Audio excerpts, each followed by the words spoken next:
Hello my dear friends, and welcome back to another Star Wars news update. We begin today's video by looking at a couple of very interesting tidbits posted on StarWars.com. In an article that recaps the best of Star Wars in 2023, they also give us one or two teasers for what's to come in the new year. Now since Ahsoka ended, it's been radio silence on Lucasfilm's end, but they reassure us the Bad Batch Season 3 is still coming next year. They say, quote, "The Bad Batch Season 2 made us cry in the best way. With Season 3 coming next year, we can't wait to find out what happens next." They also tease, not coming in 2024 but sometime in the future, the continuation of the story set up in Ahsoka with Grand Admiral Thrawn. They say this: Ahsoka delivered a payoff to Rebels fans and cleared a path for future stories. They also hype up the fact the Acolyte is going to be the biggest show of 2024, bringing the High Republic into live action. And so this is the perfect transition point to our next topic. Bespin Bulletin have confirmed the Acolyte is going through reshoots this very month. 6 months after principal photography wrapped on the High Republic series, the Acolyte is receiving reshoots in the United Kingdom. And they described a couple of new scenes. The shoots that took place in the Rickmansworth Forest focused on two individuals taking part in a lightsaber duel, one Jedi and one Sith. The Sith appeared to be Amandla Stenberg's character, but the appearance of the character was slightly different to what we saw at Star Wars Celebration. During the shoot, Amandla Stenberg's hair was noticeably longer and was tied up in a unique style. Stenberg's outfit featured a short-sleeved dark grey top and dark grey bottoms. She was also wearing black boots and a piece of black clothing placed over the top. They say this black item, which sits over the grey shirt, flowed down the actress's back like a cape, and completing the dark side look was a crimson red lightsaber, which Stenberg swung towards her co-star.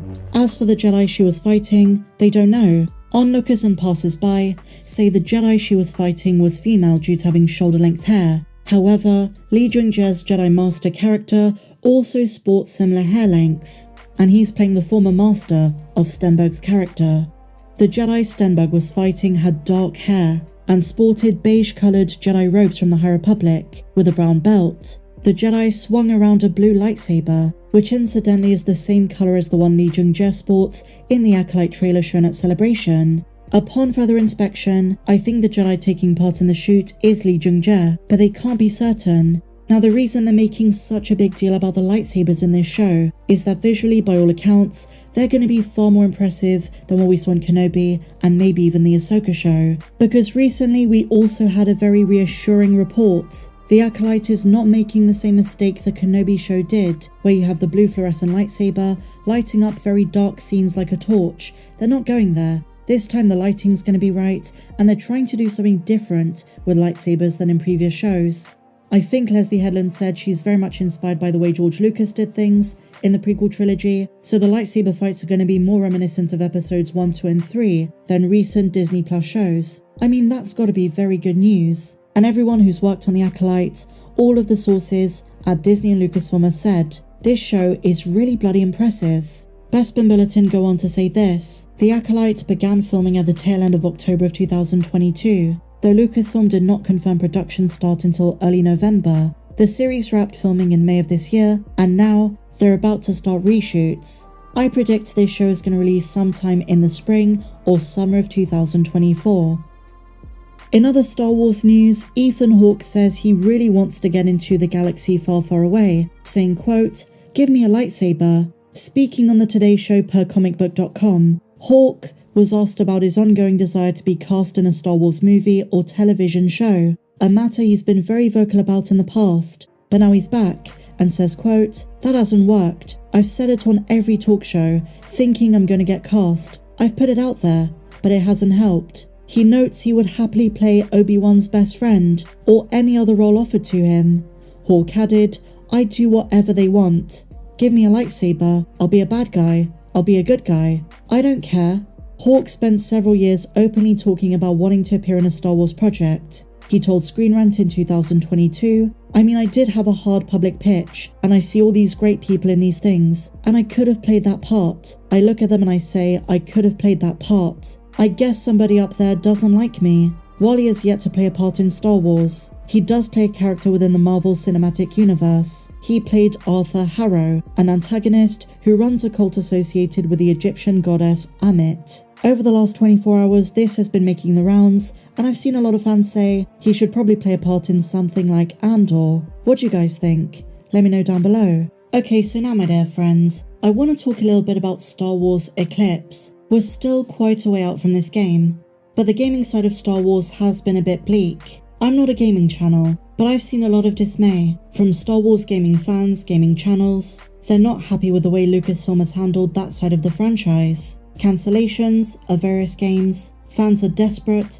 for Star Wars Battlefront 3 to happen, Lucasfilm's poor relationship with other developers that have soured, lack of communication, failure to meet deadlines, whether it's the KOTOR remake, no updates on Star Wars Eclipse, and nothing for Star Wars Outlaws at recent Game Awards. A lot of fans are pretty frustrated, and there's a really great opinion piece on GameRant.com that Star Wars Eclipse's anyone can die premise highlights the issue at the heart of the franchise's games. Now, in case you don't know, I'm going to catch up to speed. So Star Wars Eclipse should be coming out sometime probably in 2025 or 2026. The big game in 2023 was Jedi Survivor. The big one next year, coming in 2024, is Outlaws. But Star Wars Eclipse is still in the making. And from its very inception, Star Wars Eclipse had already presented itself as a game that was going to challenge Disney's commitment to consistency for Star Wars canon. This in some ways could be a great thing, but in other ways might be a bad decision for this particular era.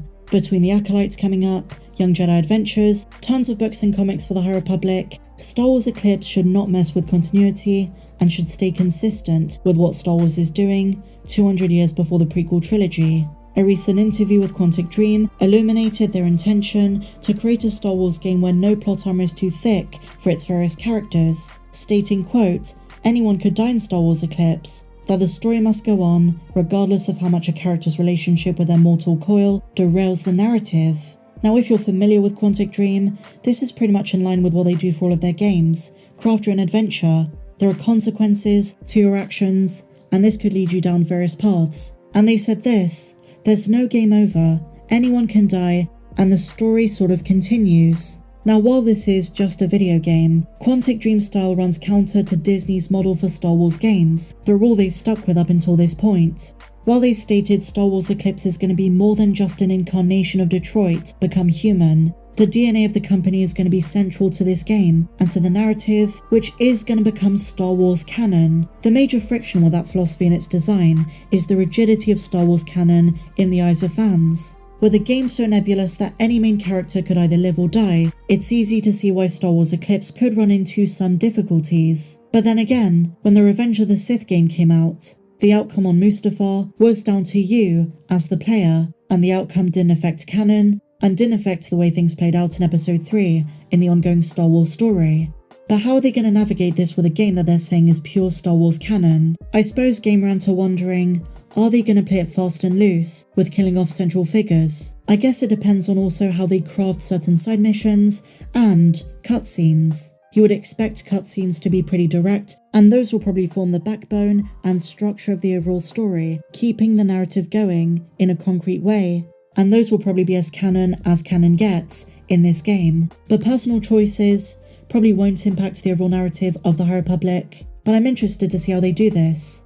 And so now, my dear friends, some fantastic news for Young Jedi Adventures. They've just won 2 Emmy Awards: Outstanding Editing for a Preschool Animated Series, and Outstanding Sound Mixing and Sound Editing for a Preschool Animated Program. The latter I do agree with. Even as an adult watching this show, the sound effects are pretty darn insane, the various lightsabers, the music is amazing. For a preschool show, it still cuts to the heart of what makes Star Wars so great, and that's always been Lucasfilm sound. The High Republic, which has been limited to pretty much books and literature, and just this show, is about to expand in 2024, in live action, in the form of The Acolyte. Super exciting stuff. But share your thoughts on everything we spoke about in the comments down below, guys. And if you enjoyed this one, please be sure to give me a big fat thumbs up, subscribe if you're new, and I'll see you in the next video. May the Force be with you, always.